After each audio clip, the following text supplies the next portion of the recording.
Okay, so now that we've seen this introduction to the ListView control, I want to take a moment to talk a little bit about the relationship between ListViews and arrays and the ArrayList. So we're going to take a look at how to initialize a list view using either an array or an ArrayList. So this first example we'll be looking at is initializing it with an array. One of the things to note when I go through this example, the final line that we'll have at the very end is going to be commented out right now. Essentially, this is going to be showing two different ways that we can approach the last step in this process. So in the very first line, we see we've got our string array. So we've got a string and then that pair of brackets indicating that it's going to be an array.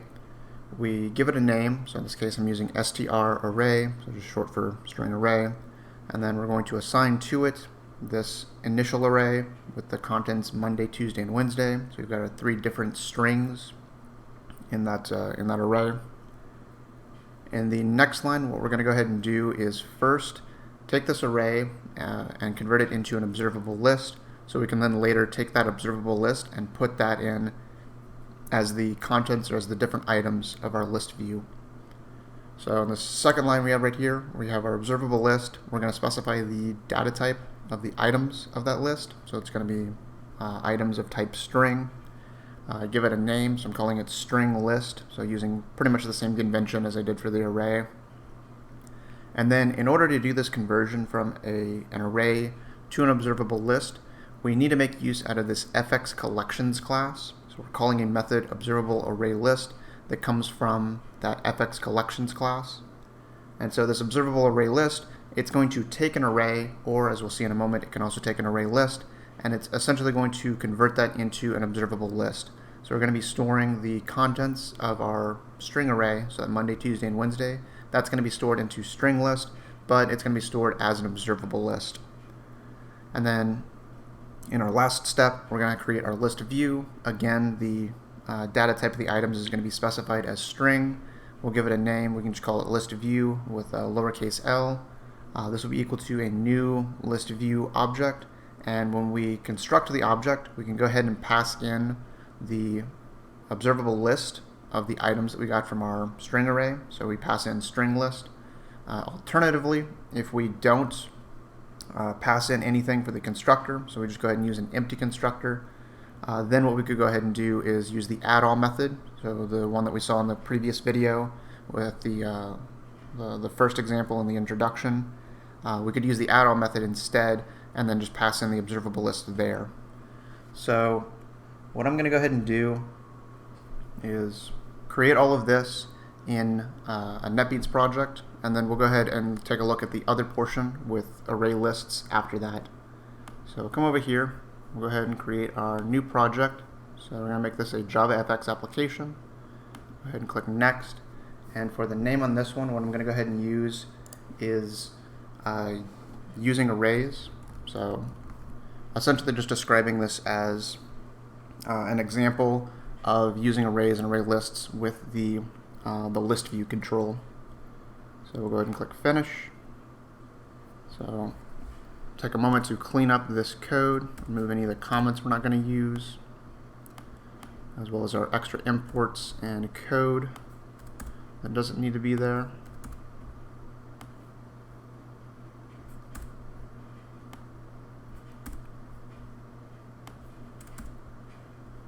And we'll also go ahead and move the main method to the top of this program.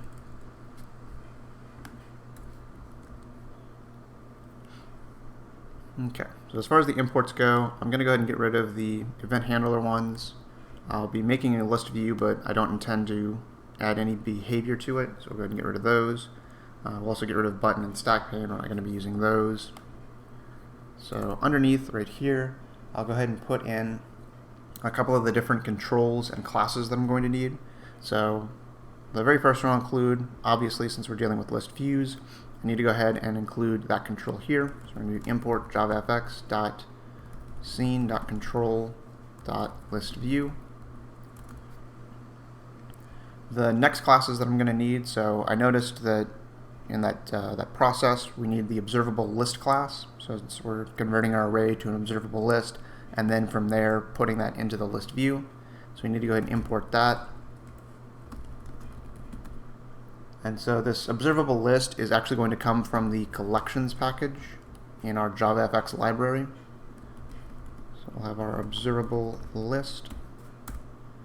And then the other thing I need, I mentioned that we need fx collections, since we have that method that we want to call to do the conversion from an array to an observable list. So we're going to get that as well.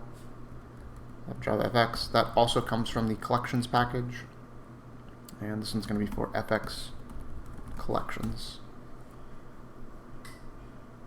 So once we have all this, we'll go ahead and start putting together the code in our start method. So first thing we need to do is construct our array. So we're going to have string array equal to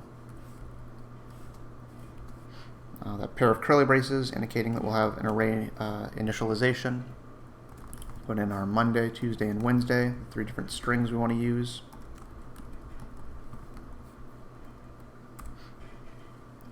And then underneath that, I'll go ahead and include that line of code where we are taking this array and converting that into an observable list. So we have the observable list class. We'll go ahead and specify the data type of the items to be string. For the name, I'll call this my string list. Say this is equal to, and then we have that call to the observable array list method from the fx collections class. So fx collections dot observable array list, and inside of here we're going to go ahead and pass in the array.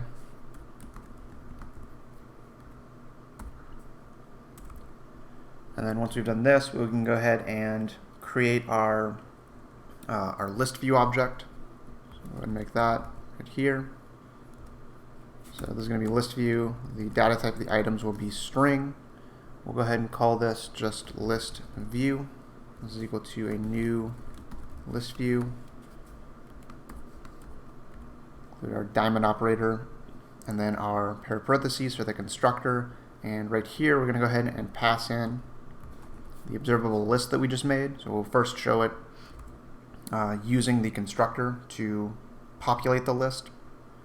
Once we've done this, we can go ahead and actually display this by putting it into our scene, setting up our stage. So we'll go ahead and do that as well. So we're going to have our scene object. It's going to be equal to a new scene. For this one, we'll just put in the list view. I won't worry too much about the dimensions, since the default dimensions of a list view are large enough to kind of compensate for that. And then we'll go ahead and set the scene, the title, and make sure that it is displaying. So primary stage.set scene. Put in our scene object. Primary stage.set title. We'll put in our title. For this one, we'll call this using arrays. And then finally make sure that this is actually displaying. So we'll call that show method. Save that. And then we'll go ahead and run this. And so now we can see we've got our list view with our items Monday, Tuesday, and Wednesday that were added to that list view through the use of an array and an observable list. And then the alternative approach. So if we go ahead and remove this here, we could instead have the next line down. We'll go ahead and do our list view. We'll use the getItems method to make sure that we have the observable list of items that are currently in our list view. Right now that observable list would be empty, so we're going to go ahead and add the items from this observable list up here. So we're going to do add all, and we'll put in our string list. And so then if we run this, we'll still see the same output. The only difference now is that in the background, the way that these items are being added to this list is a little bit different.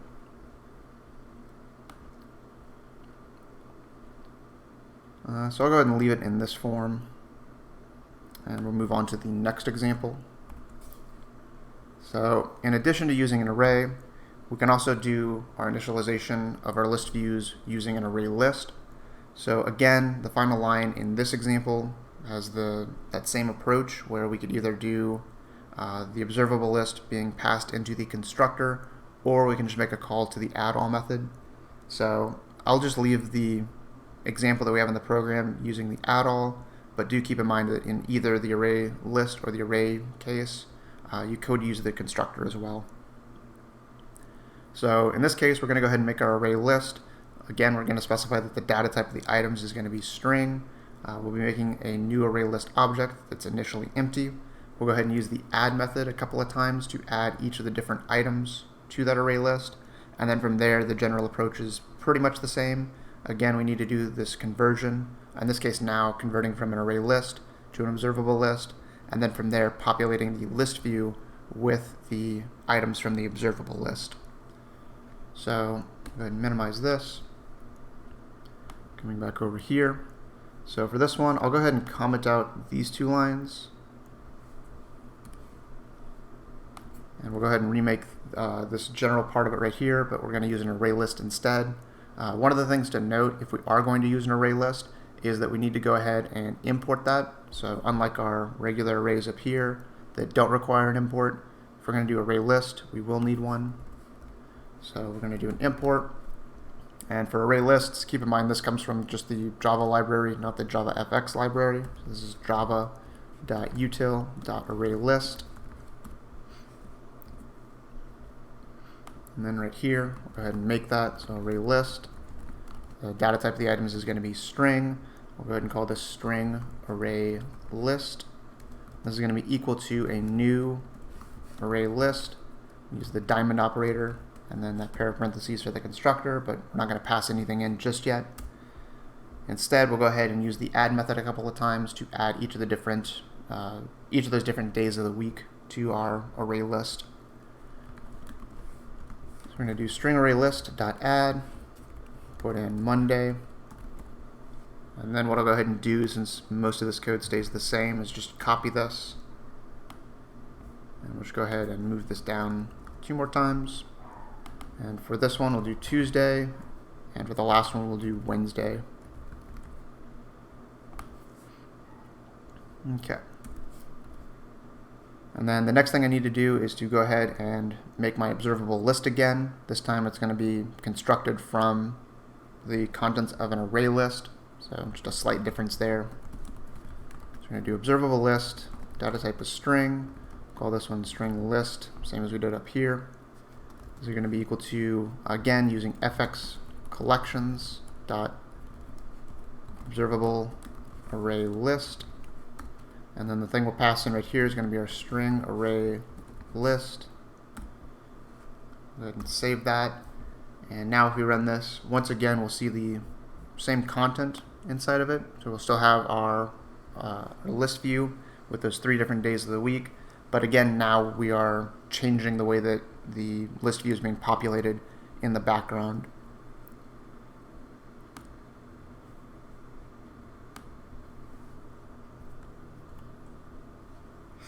So now that we've seen a little bit about being able to initialize our list view using either an array or an array list, I do want to make one point clear about some of the other similarities between ObservableList and in particular the ArrayList class. So this list that we have right here is going to be all of the things that these 2 classes have in common. So you can use an enhanced for loop to iterate over the items of an observable list, just like an array list. You have a get method that allows you to get a specific element, so both of them share that method. There's a size method to get the number of elements, so we saw that before with the previous program where I was using the size method, particularly for checking the number of items in the observable list for the indices. You can use the add method to add an element, so we've seen that quite a few times, either the add method or the add all method. There's also the remove method if you want to remove an element, and the set method to replace an element. So that last one is essentially a combination of removing an element and then adding a new element in its place. So one last thing that I want to go ahead and address as far as the code goes is we can also do kind of the opposite of what we've been doing. So we saw situations where we would take an array or an array list and then convert that into an observable list and then put the contents of that observable list into a list view. So what we could also go ahead and do is create an observable list and then use the contents of that observable list to make an array. So we can do kind of the opposite. So we can see that right here. And this particular example, I'm using an observable list from the selections of some list view. So in this case, we're doing something like get the selected items. So assuming multiple selection mode. So that's going to be stored into an observable list of type string. We can then go ahead and put that into an array by using this particular method that we have right here, this toArray method. We can use that on the observable list object. And then the thing that we have to pass into it is going to be this construction of a new string array where the size of it's going to be 0. So it's basically just an unusable array. The reason that we need to do this is because of the fact that we need to specify what the type of the array is that we're putting the items from this observable list into. So in this case, we want to specify that it's going to be a string array that this observable list is going to be storing its items into. So we'll go ahead and come over to our program, and we'll just add another little part for this as well. I won't actually be using this for anything, but we'll go ahead and include the code here as well, just so that you can have it as a reference. So right here, we'll go ahead and make another observable list. Again, it will be of type string for the individual items. We'll go ahead and call this one selections. And this is going to be equal to our list view. So it's going to be this list view that we have right here. We're going to go ahead and get the selection model since we're dealing with selections. So use that get selection model and then do get selected items to go ahead and get that observable list of whatever items are currently selected from this list view. And then on this line right here, we'll go ahead and create our string array. Call this item array. And this is going to be equal to our selections. So it's going to be equal to this observable list, but we're going to change it to an array. So we're using the toArray method. And then the thing that we need to specify here is just that empty array that indicates what the data type of the items in for the array that's going to be taking this will be. So I'm going to say new string and size 0, and then our semicolon on the end. Okay, so this will be all the code that you need whenever you want to convert your observable list into an array. So at this point, this is going to wrap up everything for the relationship between the list view, the observable list, and the array and ArrayList. In the next video, we're going to finish up on ListViews by taking a look at a couple of other methods dealing with ListViews, as well as another characteristic, so another way to customize it. And we'll also consider a little bit about other data types for the items of the list view, besides just strings, which we've primarily been focusing on up to this point.